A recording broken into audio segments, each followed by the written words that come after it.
¿qué tal? Saludos a todos los que se conectan con nuestra señal a través de Radio Perspectiva Bíblica Mundial. Agradecemos su tiempo e interés en los temas que abordamos a diario con todos ustedes. Hoy estaré compartiendo el tema que lleva por título Consecuencias del pecado. Muy bien. Bueno, antes de comenzar, como siempre lo hacemos con un interrogante, quiero dar un pequeño preámbulo a este tema. Miren, vivimos en una era que ha intentado anestesiar la conciencia humana. Sí, redefiniendo el pecado como un simple error de juicio o una libertad personal. Sin embargo, ignorar la gravedad de la desobediencia a Dios no nos eximirá de sus efectos devastadores. Oigan esto, no nos va a eximir de sus efectos devastadores. La Biblia nos advierte que el pecado no solo es un acto contra la ley de Dios, que es el carácter de Él, sino una fuerza que fragmenta familias, destruye ministerios y separa naciones. Así que en estos días finales, donde la tibieza espiritual y el relativismo moral intentan infiltrarse en la familia y en la iglesia, es imperativo comprender que cada decisión lejos de la voluntad divina acarrea un precio que no solo pagamos nosotros, sino también las generaciones que nos siguen. Hoy nos detendremos en este tema a analizar las consecuencias del pecado, no para infundir temor, sino para despertar al arrepentimiento urgente y al temor reverente que le debemos al Señor, a nuestro Dios, entendiendo que solo bajo su gracia, bajo su presencia, bajo su perdón, bajo su guía y su dirección, podemos detener el avance de la espada del juicio en nuestras casas y nuestra vida. Así que entonces comienzo este tema con ese preámbulo y esta pregunta. ¿Cuál fue el precio que tuvo que pagar David por el pecado que cometió acostándose con Betsabé? ¿Y qué implicaciones trajo eso para el pueblo de Israel? ¿Y cómo está relacionado ese suceso con el tiempo final? 3 preguntas en una. Muy bien. Pues miren, distinguidos oyentes, el pecado de David con Betsabé es uno de los episodios más trágicos de la Biblia.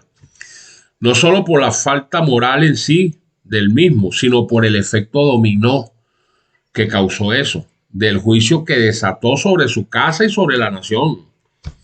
Entonces, el análisis de este suceso nos revela las advertencias cruciales para los últimos tiempos. Y podemos comenzar con el pecado cometido, que trajo una cadena de iniquidad. Aunque solemos resumirlo como adulterio, el pecado de David fue una violación múltiple de la ley de Dios, como lo expresa el libro de Samuel, segunda epístola de Samuel, capítulo 11. Ahí vemos que hubo ociosidad y hubo codicia. ¿Por qué? Porque David no estaba donde debía estar, que era en la guerra. Codició a la mujer de su prójimo y abusó de su poder real.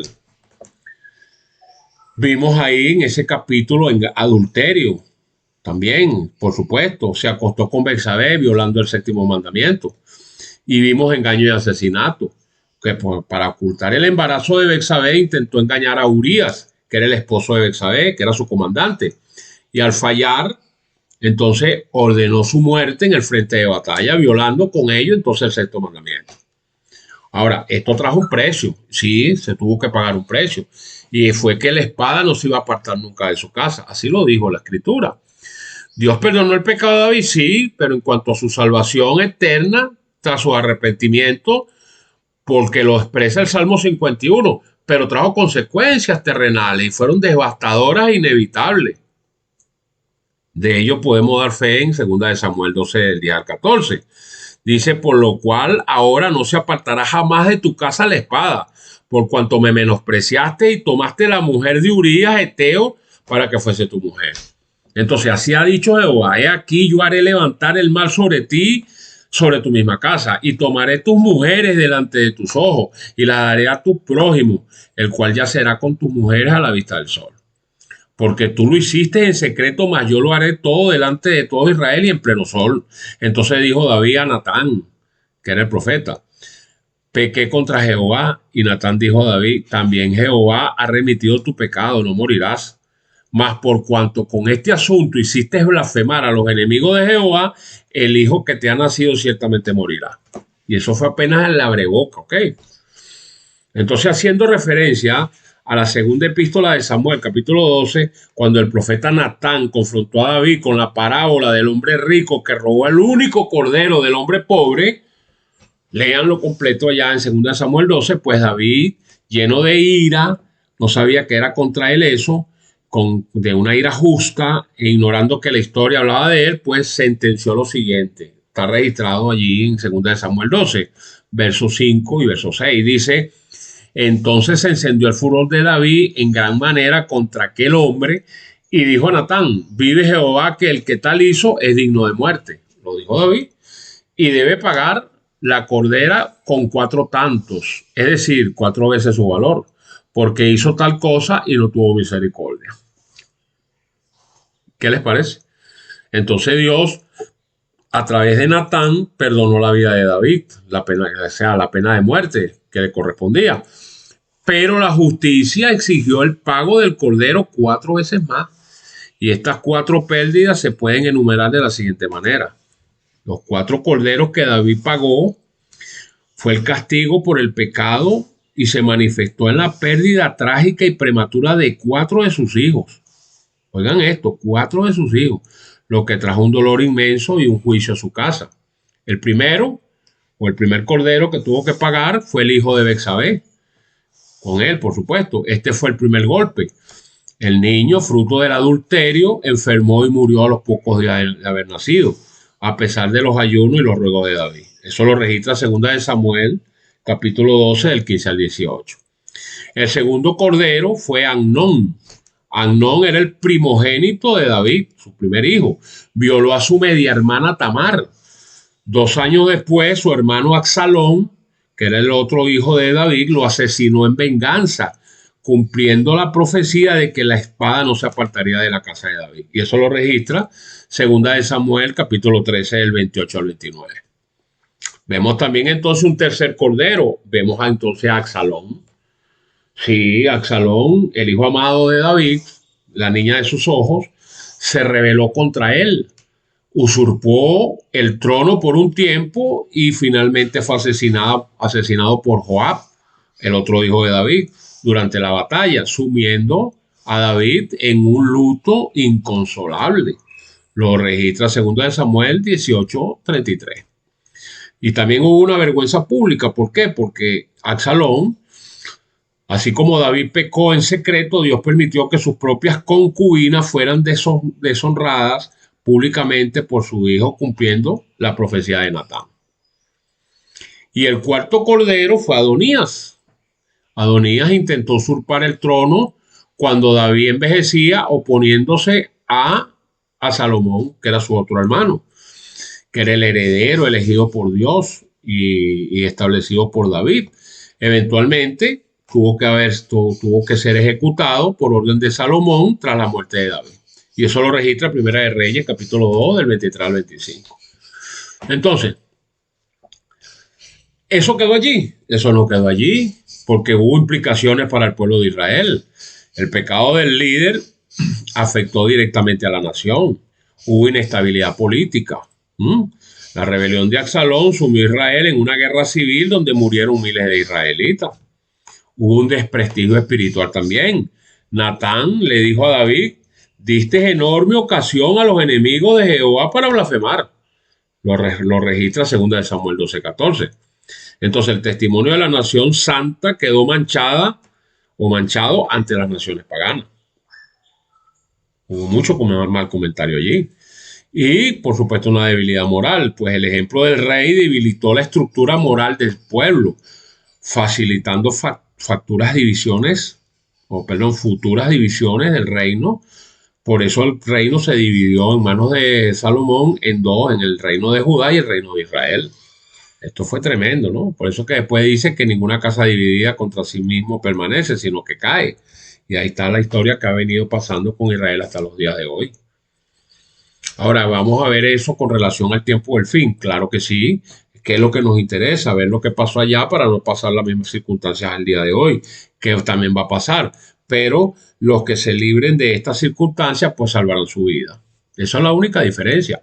Ahora, este suceso tiene paralelos proféticos, directos con las advertencias de los últimos tiempos.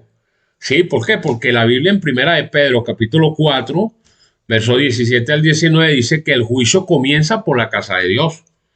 Así como Dios no pasó por alto el pecado de su ungido David, en el tiempo final Dios juzgará con mayor rigor a quienes dicen ser sus líderes y su pueblo.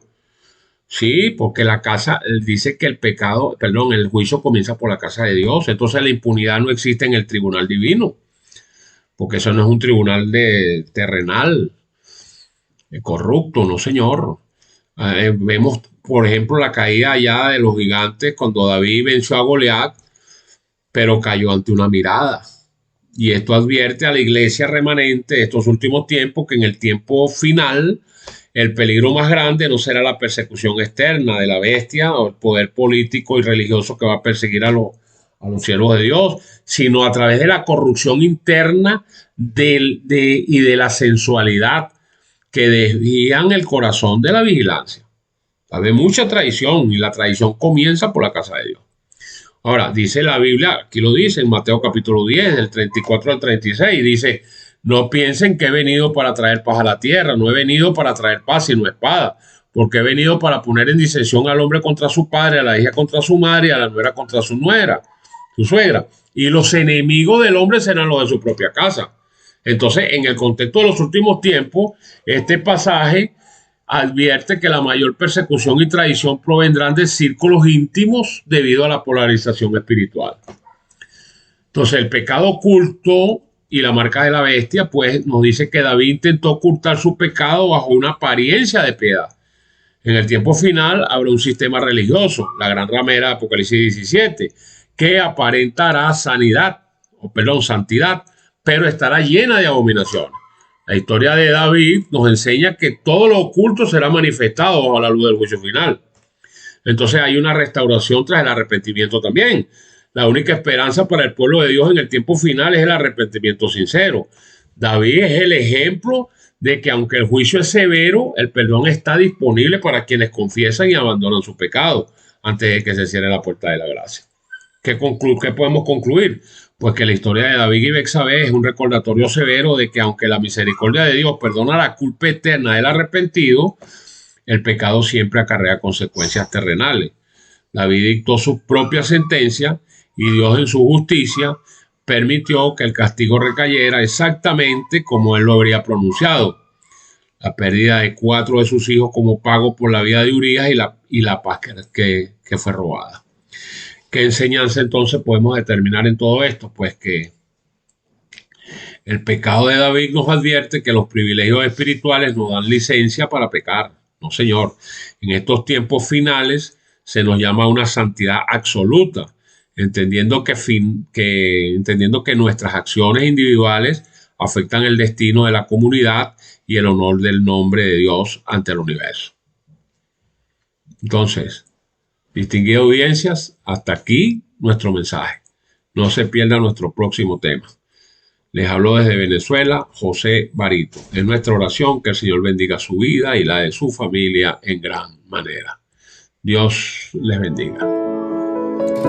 Para seguir en el aire, es importante que usted se una a nuestro ministerio como patrocinador exclusivo. Su apoyo es importante para que la misión crezca. No deje de seguirnos día a día a través de perspectivabiblicamundial.com. Dios les bendiga.